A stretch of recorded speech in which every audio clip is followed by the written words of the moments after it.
My parents asked for a few dollars at Mom's party, and my sister, in a panic, logged into the admin account and trapped herself in front of everyone. Stick with me while I share my story, and if it touches you, don't forget to support our channel by hitting that subscribe button, dropping a like, and sharing it with the people you care about. I'm Leora, 24, trying to balance work and family while keeping my life together.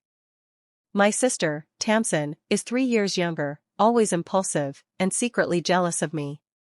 Mom's birthday party was lively, with friends and family filling the house, laughter and music all around. When Mom asked for a few dollars to cover some last-minute expenses, Tamsin spotted the admin account on my laptop. In a rush to prove herself, she logged in, ignoring my warnings. Before anyone could stop her, she locked the account and froze the family's finances in front of everyone. Guests murmured, my parents looked shocked, and Tamsin tried to play it off like nothing happened. Later, I discovered she had been secretly taking money from the family account for months. I felt betrayed and hurt, especially since I had always tried to protect her. When I confronted her, she denied everything, and our argument exposed years of resentment and jealousy. I decided not to explode but to act carefully. I documented her mistakes and made sure she couldn't manipulate anyone again. At another gathering, she tried to embarrass me, but her plan backfired, and my parents realized what was happening. I finally confronted her calmly, showing evidence of her actions. She had to face the consequences, and I regained control. It was painful to see a sister I loved hurt my family, but I learned that standing firm and protecting yourself is sometimes the only way to heal. Tamsin couldn't hide her jealousy that night. She kept making little comments about my promotion and the new apartment I had worked so hard for. "You really think you run everything, don't you?" she said with a smirk, trying to get a reaction.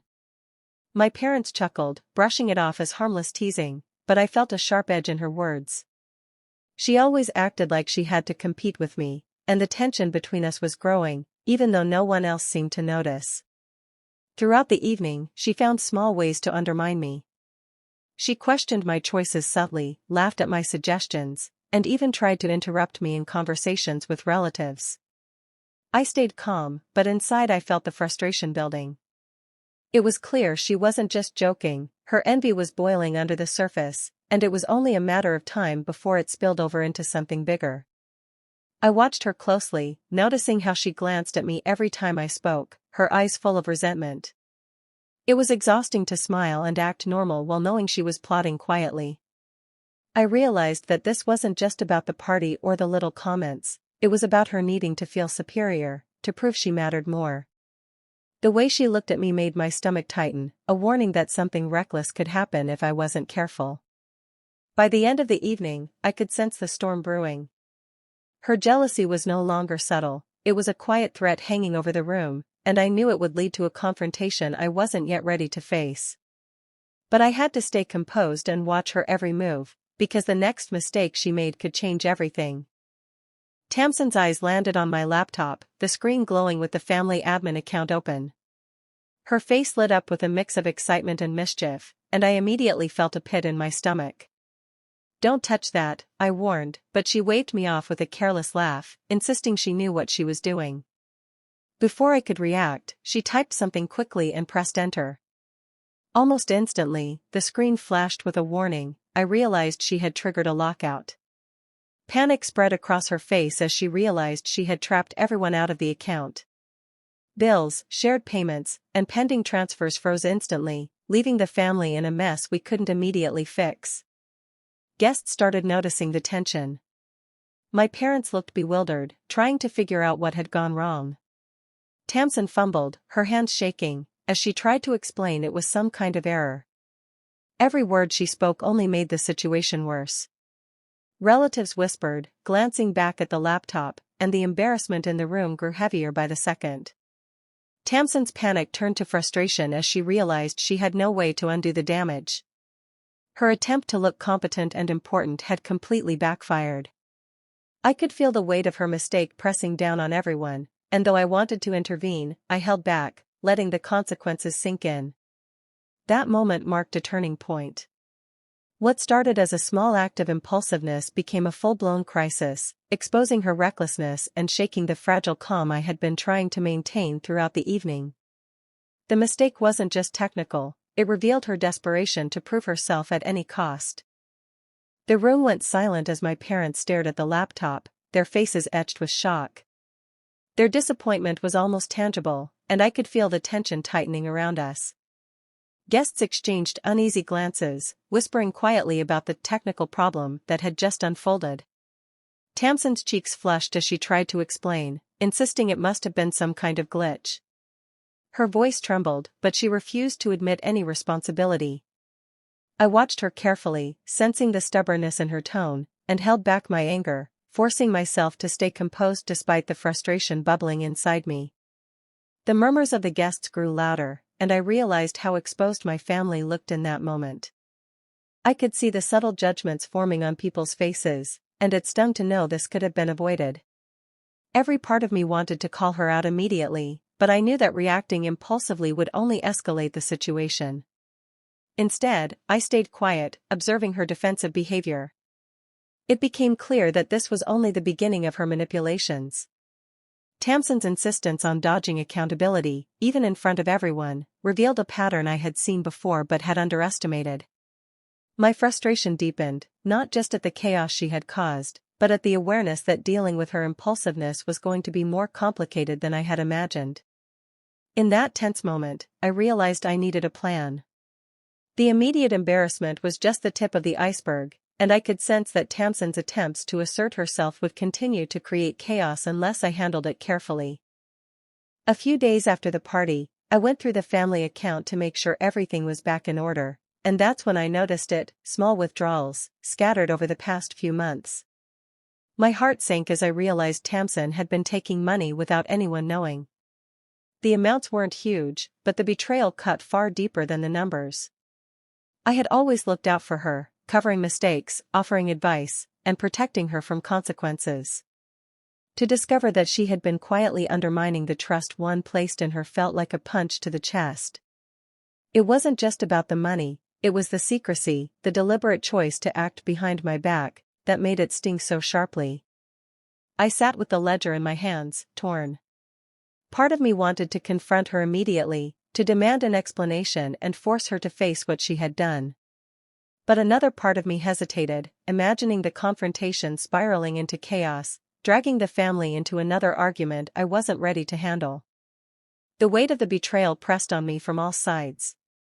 I felt anger, disappointment, and sorrow all at once, and I couldn't decide whether exposing her would heal things or make them worse. Every time I thought about saying something, I pictured her defensive expression and the way she always avoided accountability. In that quiet moment, I understood that this wasn't just a mistake, it was a pattern, a choice Tamsin had made repeatedly. And I realized that handling it would require patience, careful thought, and a plan that went beyond immediate confrontation. The trust one had given her had been broken, and I had to decide how to respond without losing myself in the process. Later that evening, after the last guest had left and the house grew quiet, I found Tamsin sitting in the living room, scrolling through her phone. I took a deep breath and approached her, determined to get answers. "We need to talk," I said firmly. Her eyes flicked up, wary and guarded. I confronted her about the missing money, laying out the evidence calmly. At first, she laughed it off, shaking her head. "You're imagining things," she said, her voice tight with defensiveness. I pressed harder, and her denial turned into agitation. The conversation quickly spiraled, and years of buried resentment came rushing to the surface. She accused me of always being favored, of making her feel invisible, of controlling the family in ways I hadn't realized. I reminded her of how I had sacrificed to help her, how I had tried to guide her without judgment. Our words clashed like fire, each accusation cutting deeper than the last. Old grudges, unspoken tensions, and jealousy spilled out in a torrent neither of us could contain. Eventually, I realized staying would only make it worse. My anger surged, but I knew I had to step away before I said something I couldn't take back. I left the room quietly, my mind racing with plans to regain control and protect the family. This confrontation was just the beginning. I needed a strategy, something that would address her recklessness without giving her a chance to manipulate the outcome. Walking away, I felt both frustration and clarity. The path forward wouldn't be easy, but I knew I had to act smart, turning the tables in a way Tamsin would never see coming. This was no longer just about money, it was about finally setting boundaries she couldn't ignore. After leaving that night, I knew I couldn't let things slide. I started keeping a detailed record of every incident where Tamsin had caused trouble or acted deceitfully. From the admin account disaster to subtle attempts to manipulate money and conversations, I noted everything carefully, making sure nothing was overlooked. I began quietly securing the family finances, changing passwords, and setting up safeguards so no one could interfere without permission. I did it subtly, so Tamsin wouldn't notice, keeping her in the dark while I regained control. Every step was calculated, designed to prevent further chaos without sparking another confrontation. It wasn't easy to stay composed.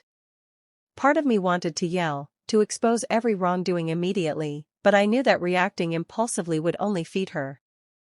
I had to stay calm, even when my chest tightened with frustration and my mind raced with anger.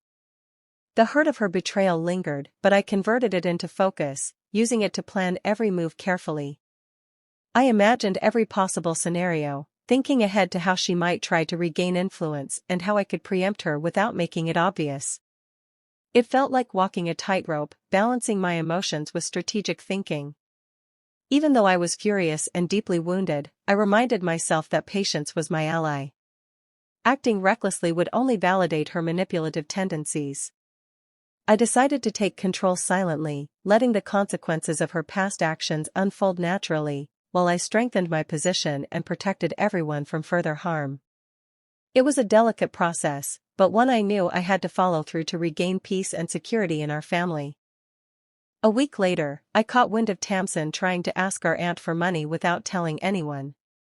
She thought she could slip it past me, confident that no one would notice. I decided to handle it carefully, making sure the situation revealed her overconfidence without creating a scene. When she brought it up in conversation, I calmly stepped in, redirecting the discussion and explaining that the family account needed approval for any loans. I phrased it politely, so it sounded like routine caution rather than confrontation. Relatives nodded, clearly following my lead, while Tamsin fidgeted, realizing her plan was falling apart in front of everyone. Her cheeks burned, and for the first time I saw genuine frustration. She tried to argue subtly, but my calm explanations left no room for maneuvering. The relatives looked puzzled at her attempts, and it became obvious that she hadn't thought through the consequences. It was a quiet triumph, nothing dramatic, but the shift was clear. Tamsin had learned that sneaky moves didn't go unnoticed, and I could protect the family without raising my voice or escalating conflict. For the first time, she tasted the frustration that came from being outmaneuvered calmly. I felt a mixture of satisfaction and relief. This small victory wasn't just about money, it was about establishing boundaries and showing her that reckless attempts to manipulate situations would no longer succeed. It gave me confidence to continue carefully guiding the family through her unpredictable behavior while keeping her mistakes visible without humiliating her unnecessarily.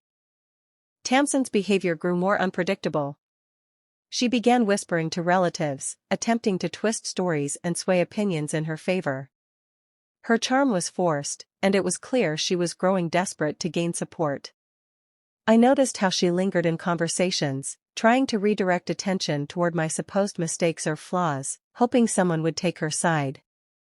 One evening, she even tried to humiliate me during a casual family dinner, bringing up trivial things from the past to make me look careless. I stayed composed, responding only with subtle clarifications that exposed her exaggerations without confrontation. Guests exchanged glances, sensing the awkwardness, and slowly, her attempt unraveled. Her plan to embarrass me ended up highlighting her own instability instead. I began to observe her more carefully, recognizing familiar patterns in her actions, how she escalated situations when she felt cornered, how she tried to manipulate emotions to her advantage. I started implementing small, clever responses, letting her make minor claims and then gently revealing inconsistencies, or redirecting conversations in ways that made her fabrications obvious without directly calling her out. Each small reveal built tension quietly, allowing family members to notice discrepancies themselves. Tamsin grew frustrated, sensing that her usual tactics weren't working, and her efforts became clumsier and more erratic. I stayed calm, letting the pattern unfold naturally, knowing that patience and strategy were far more effective than direct confrontation. By handling her subtly and methodically, I maintained control while ensuring her schemes backfired quietly. It was a tense dance, but with every misstep she made, I gained a clearer advantage, proving that careful observation and calm responses could dismantle even the most cunning manipulations. During a quiet family gathering, I saw an opportunity to address the situation carefully. As everyone settled into the living room, I brought up a few small incidents, presenting facts calmly and without accusation. I let the details speak for themselves, showing how certain actions had affected the family. Tamsin's face changed immediately. She tried to twist the story, smiling nervously and denying responsibility, but the panic in her eyes betrayed her. Her words stumbled, and it became obvious to everyone that she was caught in her own lies. The tension in the room grew, as the truth slowly sank in. My parents listened in stunned silence, their expressions a mix of disbelief and disappointment. They hadn't realized the extent of the issues, nor had they expected me to handle the situation so patiently and strategically. Each point I raised made the betrayal undeniable, and the weight of Tamsin's actions became clear to everyone. I remained composed, letting the evidence do the work. The emotional intensity in the room was heavy, as my parents processed both the shock of Tamsin's manipulations and the realization of my restraint. It was a turning point, not just for them but for the family dynamic, showing that patience and careful planning could reveal the truth more effectively than anger or confrontation. Tamsin, finally cornered, could no longer deny the pattern of her behavior. The gathering, meant to be casual, became the moment where the consequences of her choices were undeniable, leaving her exposed and the family shaken but finally aware of the reality of the situation. After the gathering, I knew there was no need to humiliate Tamsin further. Instead, I focused on setting clear limits. I quietly removed her access to family accounts and made sure any future decisions about money would go through me or my parents. There was no drama, just firm boundaries that left no room for her impulsive behavior. She quickly realized that her attempts to manipulate or control situations were no longer possible. The isolation that followed was subtle but unmistakable. She couldn't rely on secrets or charm to sway anyone, and for the first time, she had to face the consequences of her actions on her own. Over the next few weeks, her frustration and guilt became evident. She tried to justify herself quietly, but the family's newfound caution meant her words carried little weight. The envy and recklessness that had caused so much tension finally left her reflecting on how much damage her choices had caused. I watched from a distance, allowing her to experience the impact of her own decisions. There was no shouting, no public embarrassment, just a quiet lesson in accountability. The family could breathe easier, knowing that boundaries were enforced, and I felt a sense of relief knowing the manipulations were contained. In the end, Tamsin's recklessness had consequences, but they were met with calm firmness rather than revenge. She learned the hard way that impulsive behavior and envy hurt more than just herself, and I regained control of the situation while keeping the family's peace intact. After everything had settled, I took time to think about what had happened. The betrayal had cut deeply, leaving a mix of anger, sadness, and exhaustion in its wake. I realized that the hurt wasn't just about money or mistakes, it was about trust broken by someone I loved. Yet, through that pain, I discovered a strength I hadn't fully recognized in myself before. Handling Tamsin's actions required patience, strategy, and emotional control. I learned that protecting the people you care about sometimes means making hard choices and standing firm, even when it's uncomfortable. I found clarity in knowing that I didn't need revenge to feel justice. Regaining control over the situation was enough. The experience reshaped how I approached my family and myself. I became more aware of boundaries, more cautious of blind trust, and more confident in my ability to manage challenges without losing composure.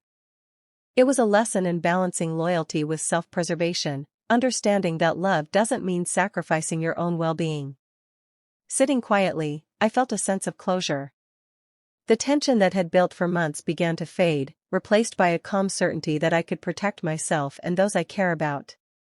I realized that while betrayal hurts profoundly, it can also teach resilience, sharpen judgment, and empower growth. Looking back, I understood that life with family isn't always simple or fair, but facing challenges thoughtfully can turn painful experiences into strength. I learned that standing firm with grace is sometimes the most powerful way to preserve both love and respect. Looking back on everything, I've come to realize how complicated trust can be. The people closest to us, the ones we think would never cause harm, are sometimes the ones who wound us the most deeply. It's a painful truth, one that cuts sharper than any mistake or misunderstanding, because it comes from a place where love is expected, not betrayal. But through this, I've learned something crucial: protecting yourself isn't selfish, it's necessary. Standing firm, setting boundaries, and ensuring your well-being doesn't mean you stop caring, it means you honor both yourself and those you love. There is power in calm, in planning, and in facing challenges without letting anger dictate your actions. Even when hurt is intense, resilience can grow from it. Every difficult moment, every act of manipulation or envy, becomes a lesson in understanding people, in reading intentions, and in valuing your own strength. Life doesn't always give clear choices, but how you respond shapes the outcomes and the respect you hold for yourself. I've learned that love and protection are not always gentle, they can be firm, deliberate, and even uncompromising when needed. Betrayal may sting, but it also reveals what matters, who matters, and how far you can trust your own judgment.